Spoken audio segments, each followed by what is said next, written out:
jahat, ada rencana pemurtadan, ada rencana misionaris, ada rencana untuk melakukan pemurtadan terhadap umat Islam yang ada di sekitar tempat ini. Video ini diambil hari ini, Kamis 11 Juni 2026. Jemaat GKJ Gereja 11 Kristen Jawa Juni, ya. didemo oleh umat Islam Kelurahan Banyuanyar, Kota Solo. Mereka juga pasang spanduk besar-besar bertuliskan warga muslim menolak pendirian gereja di Banyuanyar. Hebatnya bendera teroris Taliban juga terlihat dikibarkan oleh para pendemo.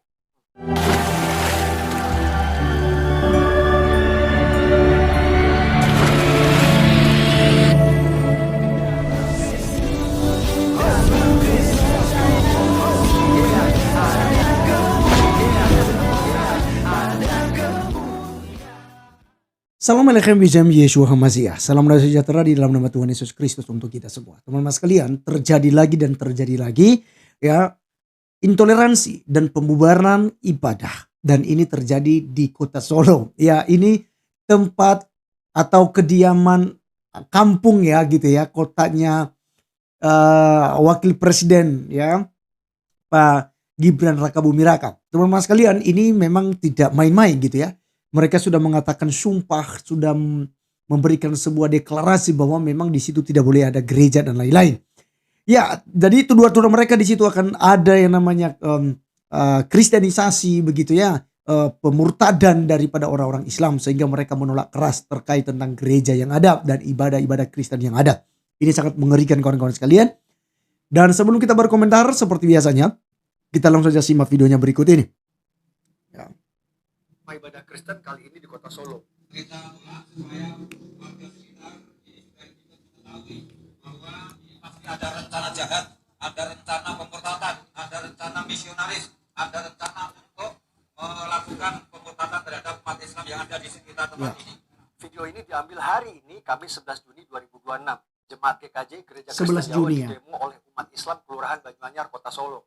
Mereka juga pasang spanduk besar-besar bertuliskan warga muslim menolak pendirian gereja di Banyuanyar. Hebatnya bendera teroris Taliban juga terlihat dikibarkan oleh para pendemo. Hebat. Berdasarkan informasi yang saya terima, warga muslim di sana sudah bersumpah pokoknya tidak boleh ada gereja di Kelurahan Banyuanyar. Benar-benar umat damai dan toleran ya. Ya. By the way, ini kampung halaman Pak Wapres Mas Gibran loh. Bahkan infonya lokasi kejadian itu tidak jauh dari rumah kediaman Pak Jokowi. Kristenfobia atau sentimen anti-Kristen ini memang tidak pernah mendapatkan atensi khusus dari pemerintah. Bahkan kejadian pembubaran ibadah di Bantul kemarin pun pelaku masih melenggang bebas, tidak ada yang ditangkap. Inilah yang membuat tidak ada efek jera sehingga mereka berani melakukan lagi dan Betul. lagi ya, contohnya seperti hari ini. Tolonglah Pak Wapres, Mas Gibran. Negara jangan selalu kalah sama warga intoleran, Mas. Ya. Mohon atensi juga Pak Staf Sus Kemenak Bang Gugun Gumilar. Capek kan Bang? Selalu terulang lagi dan lagi. Ya itulah, karena cuma saya sama Bang Gugun yang vokal soal ini. Pemerintah diem-diem baik Bang. Terjadi lagi penolakan rumah ibadah. Oke, ya teman-teman sekalian, jadi kita sudah mendengarkan langsung, dan ini Abu Janda ini adalah seorang Islam kawan-kawan sekalian, dan apa yang dikatakannya bahwa memang terus dia bersuara untuk menyampaikan hal-hal ini kawan-kawan sekalian. Dia selalu menyuarakan, dia teriak-teriak sekalipun nyawanya sendiri terancam, bahkan dia sudah dilaporkan ya, karena dia ngomong di salah satu gereja di Amerika Serikat ketika ketemu ya di TV, bahwa memang di Indonesia itu hampir setiap bulan begitu ya. Ya walaupun tidak berderetan ya, tapi ada saja. Jadi dalam satu tahun itu mungkin ada 3, 4 atau 5 kali, 6 kali gitu ya, terjadi yang namanya kasus intoleran, pembubaran ibadah, penolakan gereja, dan juga teman-teman sekalian ya diskriminasi lainnya terjadi kepada umat Kristen. Tetapi teman-teman sekalian, ketika Abu Janda mengatakan hal itu, justru dia dibenci, dia disalahkan karena katanya bawa-bawa Islam. Islam itu agama rahmatan lil alamin. Saya juga kadang-kadang bertanya gitu loh, di mana rahmatan lil alaminnya? Di mana toleransinya jika dikatakan bahwa Islam itu agama toleran? Ini seringkali teman-teman sekalian menjadi sebuah pertanyaan besar kepada kekristenan gitu. Kalau ya banyak ya teman-teman saya Muslim selalu mengatakan itu kalau Islam itu yang benar itu tidak begitu. Justru harus membantu gereja, justru harus begini. Tetapi kenyataannya tidak demikian. Ya, yang ada justru apa? Terjadi penolakan gereja. Dan selalu berpotensi masalah izin. Kawan-kawan sekalian, perhatikan baik-baik ya. Izin itu bukan urusannya masyarakat, bukan urusannya agama Islam. Izin itu adalah urusan negara. Dan negara yang punya hak kemudian mempertanyakan izin itu. Ya. Jadi jelas bahwa pembubaran ibadah itu adalah pelanggaran terhadap institusi.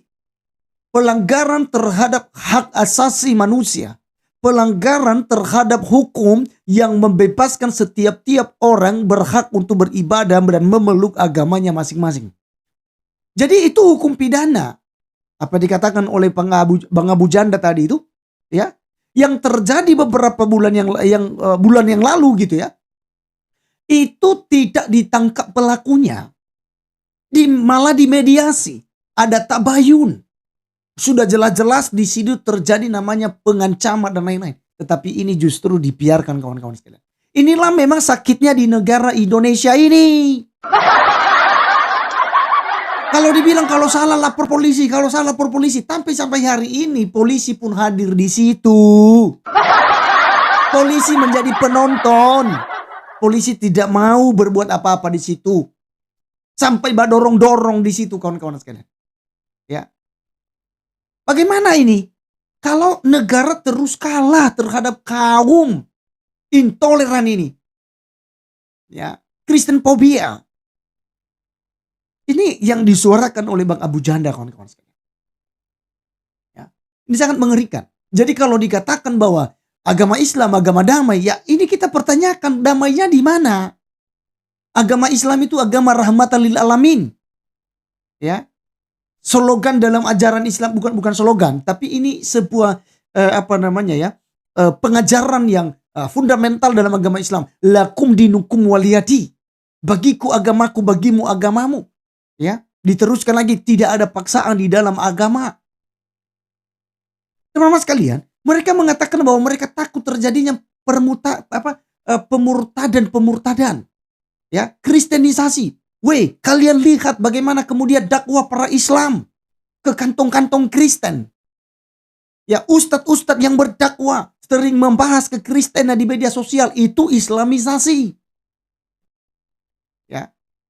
Membahas Kristen setiap saat seperti Donditan, si Juma, si Kainama, Ipung Atria, Nandar, Uni Rifa, Faruk Sianipar, Nora Aritonang, ya, Julius, ya, dan masih banyak lagi kawan-kawan sekalian yang tiap hari kerjanya itu membahas ayat-ayat Alkitab. Apakah ini bukan islamisasi? Apakah ini bukan mempengaruhi umat Islam, umat Kristen untuk masuk ke agama Islam? Ya, kalau Anda takut dengan adanya ibadah dan gereja, itu artinya imanmu lemah. Kalau Anda merasa bahwa agamamu lah agama yang paling benar, ya maka peganglah itu kuat-kuat. Dan soal untuk nanti mau pindah agama atau tidak pindah agama, itu tergantung kepada setiap individu-individu yang ada. Kalau dia sudah paham tentang keislaman dia, otomatis dia tidak akan pindah ke Kristenan. Mau bagaimanapun cukir balik.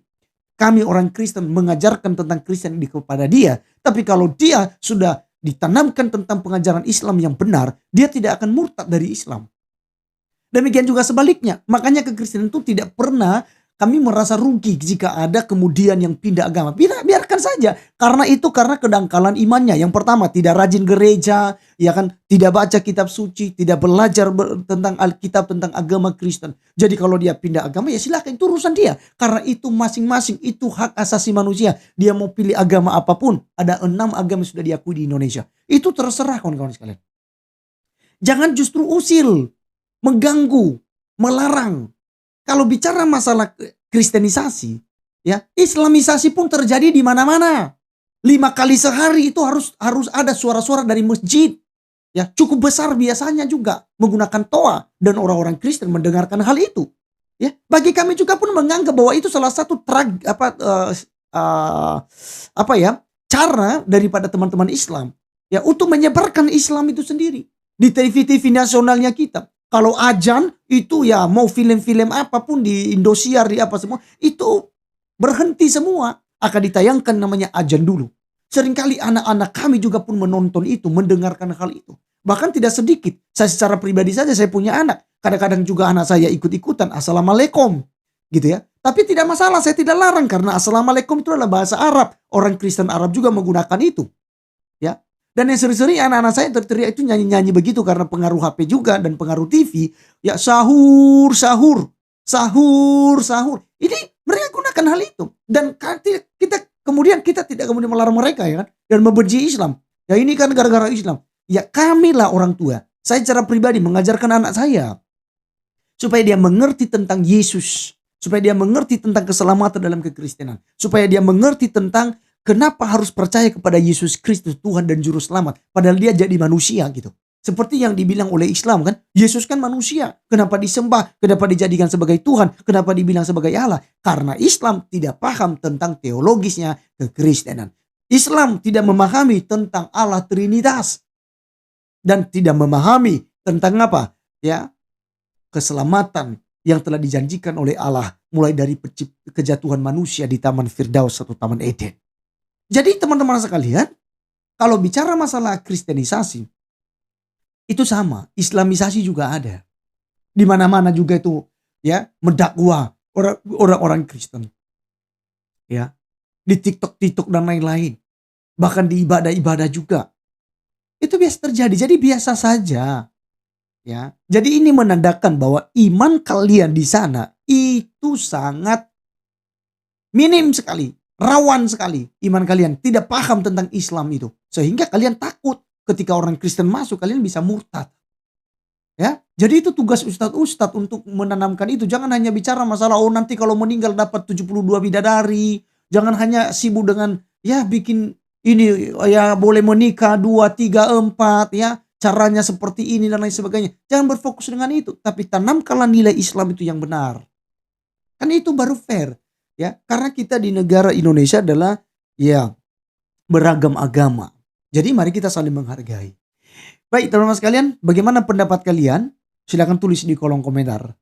Dan kita akan nantikan seperti apa penyelesaian dari pihak kepolisian lagi. Ya, next time kita akan bahas video ini. Tuhan Yesus memberkati kita.